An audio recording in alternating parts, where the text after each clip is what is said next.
How's it going, guys? This is Alex at Liquid Arts Entertainment. We're here with ESPN columnist and reporter Sarah Spain. Sarah, how are you doing? I'm doing great, thanks. Awesome. So I wanted to ask you too, what are you most excited for about this event today? What sticks out to you? Well, we do these events in Southern California every year that are like 3-day events. This is just the second time we're doing it in Chicago for 1 day. But over the course of all those years, I've learned that I usually leave these events wanting to like run through a wall and tell everyone all the things I heard. It's just really empowering to be surrounded by so many successful and inspiring women.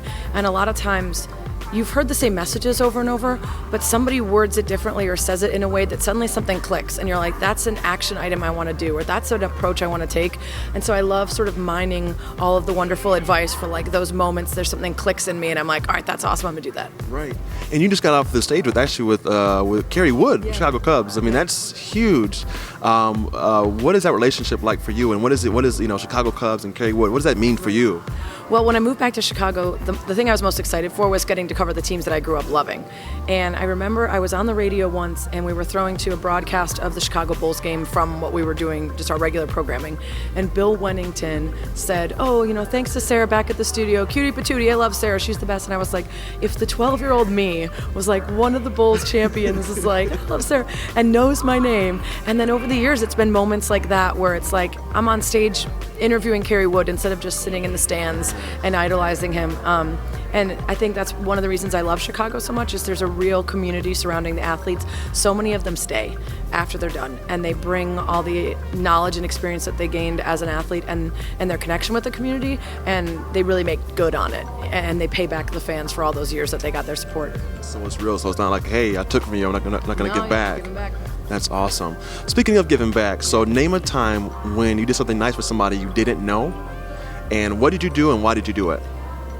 I don't want to sound conceited, but it sounds like every single day when people I don't know are emailing me and asking for phone calls and coffee and interviews. And I actually just intentionally did a podcast a couple weeks ago with a New York Times columnist who did a column on how to say no. So I guess it would be better for me to try to tell you of a time when I didn't help someone I didn't know, because that's what I'm working on. Right. Not because I don't want to help people, because I love it.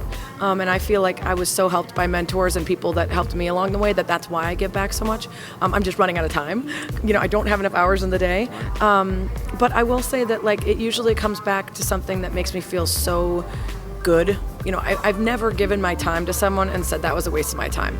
So in the end, it makes it easy to say yes even when I'm busy, because I always get the email back that's I got the job or I feel so much better. There's even just in the lunch break, a girl came up to me and said, I was going to quit. I got fired from my school newspaper writing sports, and then I was listening to your podcast and bumps in the road and things that people have struggled through, and I decided I'm gonna keep going. And that to me is just amazing. That's way bigger than getting to take a nap. Legacy. Yes. Legacy. Yeah. That's awesome. Last couple questions here. What's the challenge of women in sports? They're doing an amazing job. I mean, they equal and rival men. Right. So, what are the challenges getting the word out there, getting what they're doing out there? Are you speaking more in broadcast sense or athletes? Both, right? But I guess whatever. Right. I mean, actually, the message is very similar, which is, unfortunately, there are still people who are sort of tied to these gender ideals of spaces in the world that are meant for men or women. And there really aren't that many spaces that anyone would say men are not allowed in.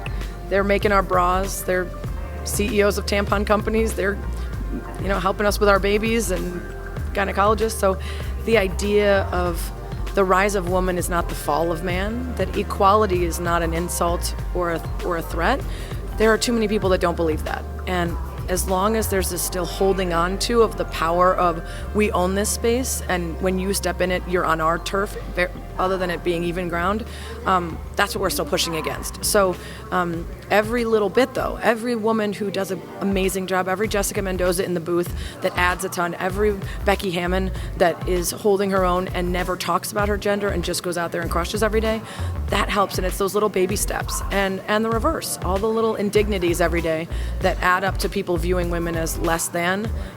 We need to push back on those. And sometimes it sounds like you're being naggy or difficult, or that you're overreacting to tiny little things, but it's all those little things that add up that continue to create this disparity of who has the power and who has the privilege.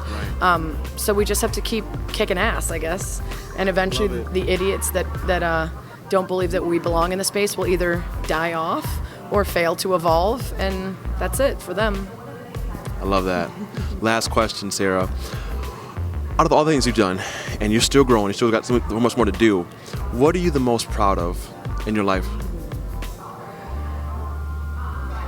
For one, I'm proud of continuing to dream and then just continuing to push after it, even when it took some forks in the road and some changes. Standing by my principles throughout that, which I think, especially in an industry that can sometimes be tainted by bad people, you feel as though you sacrifice things to get what you want to go. I can look back and say that I made the right choices and it still led to success versus taking shortcuts or undercutting other people. And then also, I think there's a choice for a lot of women in this industry to be one of the guys, and early on that's extremely useful to just fit in, not be a squeaky wheel, not be different in any way, not draw attention to yourself in a way that separates you from the pack, that it just gets the job done and works hard. But eventually I had to make a choice. Do I want to be one of the guys and someone that everyone who's watching sports just wants to grab a beer with and talk sports with, which is great. But I would rather use my voice to talk about stuff that matters to me, and I would rather have people that matter respect me for pushing back against things that I disagree with than just be someone that you want to grab a beer with and that everybody likes. Because I think it's really easy to try to be the most liked person. It's a lot harder to care enough about stuff that you risk people not liking you because you're willing to speak out on it.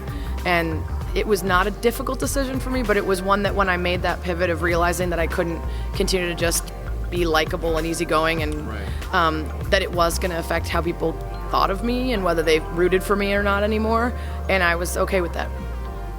Awesome. Sarah, thanks so much for spending time with us. We really appreciate it. Thank you. All right.